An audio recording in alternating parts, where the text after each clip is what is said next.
ഒരാണും പെണ്ണും ശാരീരികമായി ബന്ധപ്പെടുന്നതിന് മാത്രമല്ല വ്യഭിചാരമെന്ന് പറയുന്നത്. അത് വ്യഭിചാരത്തിന്റെ ഏറ്റവും അവസാനത്തെ ഘട്ടമാ. അത് വ്യഭിചാരത്തിന്റെ ഏറ്റവും അവസാനത്തെ ഘട്ടമാ. അല്ലാഹുവിന്റെ റസൂൽ അവിടെന്ന് പറയുന്നു, സ്വഹാബാ, ശരീരത്തിന്റെ ഓരോ അവയവത്തിനും വ്യഭിചാരമുണ്ടെന്ന് നബി മുഹമ്മദ് മുസ്തഫ സല്ലല്ലാഹു അലൈഹി വസല്ലമ തങ്ങൾ പറയുകയാണ്. പ്രവാചകൻ പറഞ്ഞു, കണ്ണിന് വ്യഭിചാരമുണ്ട്, ചെവിക്ക് വ്യഭിചാരമുണ്ട്, നാവിന് വ്യഭിചാരമുണ്ട്, കൈയ്ക്ക് വ്യഭിചാരമുണ്ട്, കാലിന് വ്യഭിചാരമുണ്ട്, ഹൃദയത്തിന് വ്യഭിചാരമുണ്ട്. ആദമിന്റെ മക്കൾ വ്യഭിചാരത്തിന്റെ കുറ്റം അവരുടെ മേൽ എഴുതപ്പെടുമെന്ന് അല്ലാഹുവിന്റെ പ്രവാചകൻ അവിടെന്ന് പറയുമ്പോ, എന്റെ പ്രിയപ്പെട്ട ചെറുപ്പക്കാരാ,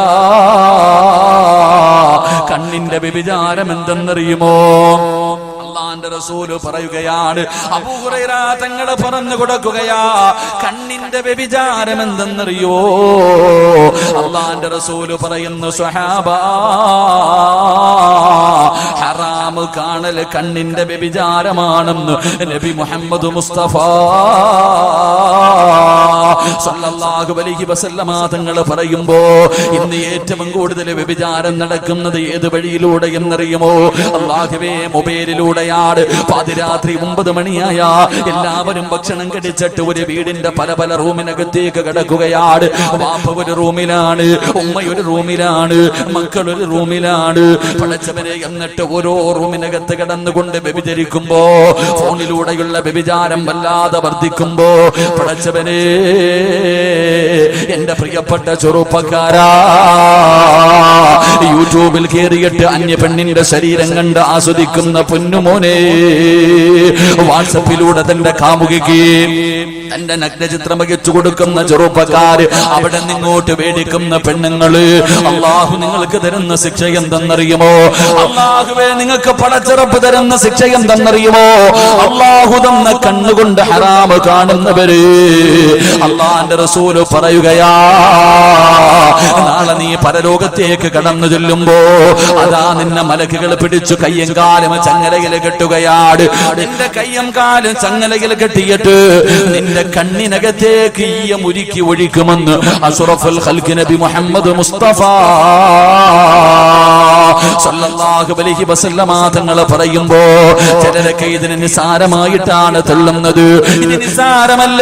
പടച്ചവനെ, സിനിമയ്ക്കകത്ത് അരപ്പാവാട ഇട്ടിട്ട് ഒരു പെണ്ണ് കടന്ന് ആടുന്നത് പടച്ചവനെ ഒരു നാണവുമില്ലാതെ ഇരുന്ന് കാണുന്ന മുസ്ലിമേ, അത് നിസാരമാണെന്ന് തള്ളിക്കളയുന്നവര്, അത് നിസാരമായ ഒരു തെറ്റല്ല, അത് നിസാരമായ ഒരു പാപമല്ല.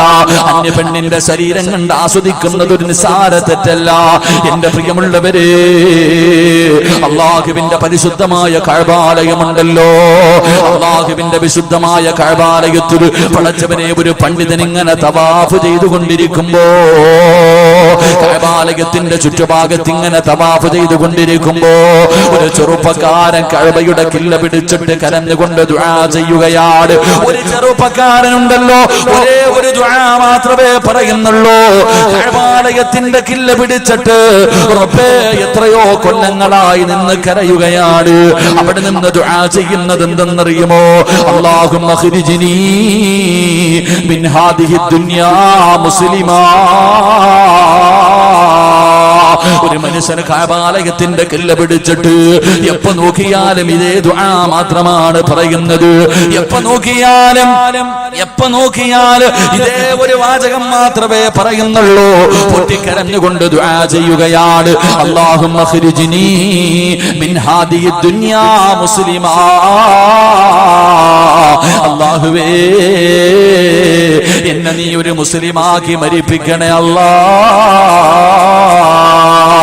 എപ്പോ നോക്കിയാലും ഇതേ ദുആ മാത്രമാണ്. പാപങ്ങൾ പുറത്തു തരണേ എന്ന് ചോദിക്കുന്നത് പോലുമില്ല. ഇത് കണ്ടപ്പോ ആ ചെറുപ്പക്കാരനോടൊരു മനുഷ്യൻ ചോദിക്കുകയാണ്, ഒരു പണ്ഡിതൻ ചോദിച്ചു, എന്തിനാണ് പൊന്നുമോന് നിനക്ക് വേറെ ഒന്നും ചോദിക്കാനില്ല, ഇത് മാത്രമേ നീ ദുആ ചെയ്യുന്നല്ലോ, എന്താണ് സംഭവിച്ചതെന്ന് ചോദിക്കുമ്പോ ആ ചെറുപ്പക്കാരൻ പൊട്ടിക്കരഞ്ഞുകൊണ്ട് പറയുകയാണ്, എനിക്ക് 2 സഹോദരങ്ങളുണ്ട്, എന്റെ ജ്യേഷ്ഠനുണ്ട്, എനിക്ക് 2 ജ്യേഷ്ഠ ജ്യേഷ്ഠന്മാരുണ്ട്. അതിൽ മൂത്ത ജ്യേഷ്ഠനുണ്ടല്ലോ, ആ ജ്യേഷ്ഠന്റെ ജോലി എന്തെന്നറിയുമോ? അള്ളാഹുവിന്റെ പള്ളിയിൽ ബാങ്ക് വിളിക്കുന്ന മുഅദ്ദിനാ. എന്റെ സഹോദരൻ 40 വർഷം പള്ളിയിൽ ബാങ്ക് വിളിച്ച മനുഷ്യനായിരുന്നു. എന്റെ പ്രിയമുള്ളവരെ, ബാങ്ക് വിളിക്കുന്ന മനുഷ്യന്റെ പ്രതിഫലം അറിയുമോ? അള്ളാഹുവിന്റെ പ്രവാചകൻ അവിടെ നിന്ന് പറയുകയാണ്, ഈ നാട്ടിൽ ഏറ്റവും കൂടുതൽ പ്രതിഫലം കിട്ടുന്നത് ആർക്കെന്നറിയുമോ? ഈ പള്ളിയിൽ ബാങ്ക് വിളിക്കുന്ന മുഅദ്ദിനുണ്ടല്ലോ, ഈ പള്ളിയിൽ ബാങ്ക് വിളിക്കുന്ന മുഅദ്ദിനുണ്ടല്ലോ, ആ മനുഷ്യനാണ് ഈ നാട്ടിലെ ഏറ്റവും കൂടുതൽ പ്രതിഫലം കിട്ടുന്നതെന്ന് നബി മുഹമ്മദ് മുസ്തഫ സല്ലല്ലാഹു അലൈഹി വസല്ലമ തങ്ങൾ പറയുകയാ. ആ മനുഷ്യന് വേണ്ടി ഈ ബാങ്കിന്റെ ശബ്ദം കേൾക്കുന്ന സർവ്വചരാചരങ്ങളും നാളെ പടച്ചറപ്പിന്റെ മുന്നിൽ സാക്ഷി നിൽക്കുമെന്ന് പ്രവാചകൻ പഠിപ്പിക്കുന്നു. നാളെ പരലോകത്ത് കടന്നു ചെല്ലുമ്പോ അല്ലാഹുവിന്റെ പള്ളിയിൽ ബാങ്ക് വിളിച്ച മനുഷ്യനുണ്ടല്ലോ, ആ മനുഷ്യന്റെ തല ഉയർന്നു നിൽക്കുമെന്ന് നബി മുഹമ്മദ് മുസ്തഫ സല്ലല്ലാഹു അലൈഹി വസല്ലമ തങ്ങൾ പഠിപ്പിക്കുമ്പോ ബാങ്ക് വിളിക്കുന്നതിന്റെ പ്രതിഫലമാണ്. എന്റെ പ്രിയമുള്ളവരെ, 12 കൊല്ലം ആരെങ്കിലും ഒറ്റയടിക്ക് ബാങ്ക് വിളിച്ചാൽ, 12 വർഷം ഏതെങ്കിലും ഒരു മനുഷ്യൻ ബാങ്ക് വിളിച്ചാൽ ആ മനുഷ്യന് സ്വർഗമുണ്ടെന്ന് നബി മുഹമ്മദ് മുസ്തഫ സല്ലല്ലാഹു അലൈഹി വസല്ലമ തങ്ങൾ പറയുമ്പോ ഈ ചെറുപ്പക്കാരൻ പൊട്ടിക്കരഞ്ഞുകൊണ്ട് പറയുകയാണ്, എന്റെ സഹോദരൻ 40 കൊല്ലമാണ് ബാങ്ക് വിളിച്ചത്. പടച്ചവനെ 5 നേരം നിസ്കരിക്കുന്ന മനുഷ്യനായിരുന്നു, നിസ്കാരത്തടമ്പുള്ള മനുഷ്യനായിരുന്നു, കയ്യിൽ കിട്ടുന്നത് സദഖ കൊടുക്കുന്ന മനുഷ്യനായിരുന്നു, അല്ലാഹുവിന്റെ പരിശുദ്ധമായ ഖുർആൻ ഓതുന്ന മനുഷ്യനായിരുന്നു.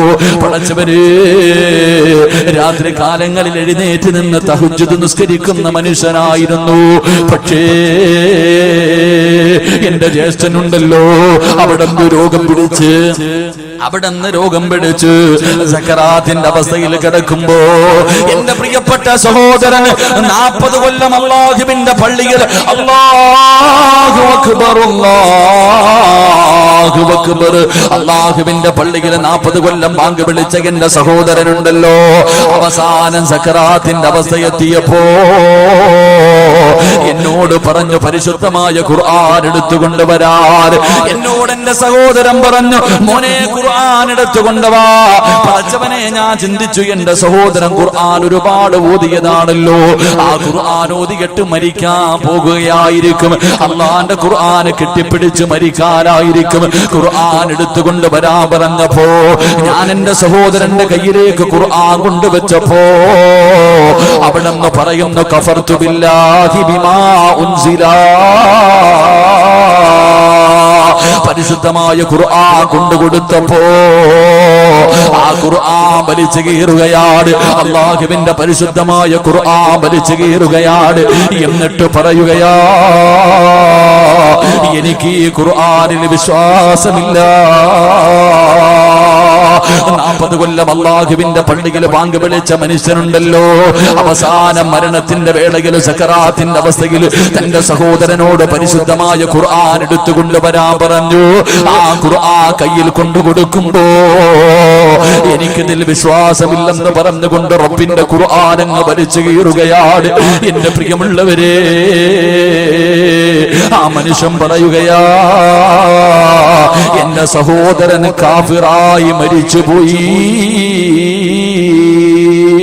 40 കൊല്ലം അല്ലാഹുവിന്റെ പള്ളിയിലെ ബാങ്ക് വിളിച്ച മനുഷ്യന് അവസാനം തന്റെ മരണമെടുത്തപ്പോ പരിശുദ്ധമായ ഖുർആൻ എനിക്ക് വിശ്വാസമില്ലെന്ന് പറഞ്ഞ് അത് വലിച്ചു കീറിയിട്ട് കാഫിറായിട്ടാണ് മരിച്ചുപോയത്. എന്നിട്ട് പറയുന്നു, എന്റെ 2ാമത്തെ സഹോദരനുണ്ടല്ലോ, അതേ പള്ളിയിൽ തന്നെയാണ് ബാങ്ക് വിളിച്ചത്. 10 വർഷം എന്റെ സഹോദരനും അവിടെ 2ാമത്തെ സഹോദരനും 10 കൊല്ലം ആ പള്ളിയിൽ ബാങ്ക് വിളിച്ചു. അവസാനം എന്റെ സഹോദരനും മരണപ്പെട്ടത് കാഫിറായിട്ടാ. ഇപ്പൊ ആ പള്ളിയിൽ ബാങ്ക് വിളിക്കുന്നത് ഞാനാണ്. ഇപ്പോൾ ആ പള്ളിയിൽ ബാങ്ക് വിളിക്കുന്നത് ഞാനാണ്. എന്തിനാണ് ഞാൻ കഅബാലയത്തിന്റെ മുറ്റത്ത് വന്നിരുന്ന് ദുആ ചെയ്യുന്നതെന്നറിയുവോ? അല്ലാഹുവേ, എന്റെ സഹോദരന്മാർക്ക് വന്ന ഗതി എനിക്ക് തരല്ലേ അല്ലാ, ആ ഗതി എനിക്ക് വരല്ലേ അല്ലാ എന്നുകൊണ്ട് കഅബാലയത്തിന്റെ കില്ല പിടിച്ചിട്ട് കരയുന്ന ചെറുപ്പക്കാര്. പടച്ചവരെ, ആ മനുഷ്യൻ ചോദിച്ചു, നിങ്ങളുടെ സഹോദരങ്ങൾക്ക് വല്ല ദുശീലവും ഉണ്ടായിരുന്നോ? നിന്റെ സഹോദരങ്ങൾക്ക് വല്ല ദുശീലവും ഉണ്ടായിരുന്നോ? ആ സമയത്ത് അവിടെന്ന് പറഞ്ഞ മറുപടി എന്തെന്നറിയുമോ? വഹുമായന്നുറാനി ഔറാദുൻ നിസാ.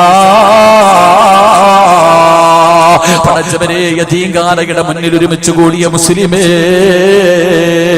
നീ പറ, അള്ളാഹുവിന്റെ പള്ളിയിൽ 40 കൊല്ലം വാങ്ക് വിളിച്ച മനുഷ്യൻ അള്ളാഹു കൊടുക്കുന്ന പ്രതിഫലം എന്താ?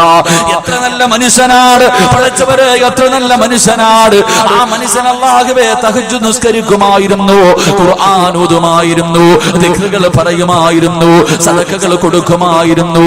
അള്ളാഹുവേ, ആ സൽക്കർമ്മങ്ങൾ ചെയ്തിരുന്ന മനുഷ്യർ അവസാനം കാഫിറായിട്ടാണ് മരിച്ചുപോയത്. അതിന്റെ കാരണം എന്തെന്ന് ചോദിക്കുമ്പോ, 2 സഹോദരങ്ങൾക്കും ഒരു ദുശീലമുണ്ടായിരുന്നു. 2 സഹോദരങ്ങൾക്കും ഒരു ദുശീലമുണ്ടായിരുന്നു. എന്തേ ദുശീലമെന്നറിയോ? ഔറാദുൻ നിസാ, പെണ്ണുങ്ങളുടെ ഔറത്ത് കാണുന്ന ഒരു സ്വഭാവമുണ്ടായിരുന്നു. എന്റെ പ്രിയമുള്ളവരെ, 2 പേർക്കും അല്ലാഹുവേ ഒരേ ഒരു ദുശീലം, അന്യ പെണ്ണിന്റെ ഔറത്ത് കാണുന്നവരായിരുന്നു. എന്റെ പ്രിയമുള്ളവരെ, ഞാനും നിങ്ങളും ഒന്ന് ചിന്തിച്ചു നോക്ക്. പടച്ചവനെ, നമുക്കും ആ സ്വഭാവമുണ്ടല്ലോ. ഞാനും നിങ്ങളും ഹറാമ് കാണുന്നവരാണല്ലോ, സിനിമ കാണുന്നവരാണല്ലോ, സീരിയൽ കാണുന്നവരാണല്ലോ, അന്യ പെണ്ണിന്റെ ശരീരം കണ്ട് ആസ്വദിക്കുന്നവരാണല്ലോ.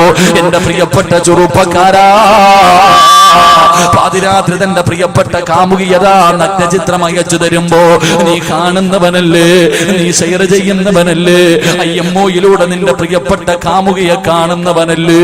എന്റെ പ്രിയപ്പെട്ട പെങ്ങള്, നിസ്കാരമുണ്ടെങ്കിലും നീ ഖുർആൻ ഓതുമെങ്കിലും സ്വലാത്ത് പറയുമെങ്കിലും സൽക്കർമ്മങ്ങൾ ചെയ്യുമെങ്കിലും ഇങ്ങനെ ഒരു ദുശീലം നിനക്കുണ്ടോ? അല്ലാഹുവേ, മഗ്രിബിന്റെ സമയത്ത് ടിവിയുടെ ഫ്രണ്ടിലിരുന്നിട്ട് അന്യപുരുഷന്റെ ഔറത്ത് കണ്ട് ആസ്വദിക്കുന്ന പെണ്ണ്, പടച്ചവരെ, അവസാന പരിശുദ്ധമായ ഖുർആൻ വലിച്ചു കയറി കളഞ്ഞിട്ട് കാഫിറായി ചത്തുപോയെന്ന് ചരിത്രം പഠിപ്പിക്കുമ്പോ അല്ലാഹുവിന്റെ പ്രവാചകൻ പറയുകയാണ്, അബൂ ഹുറൈറ തങ്ങൾ പറഞ്ഞു തരികയാ, കണ്ണിന്റെ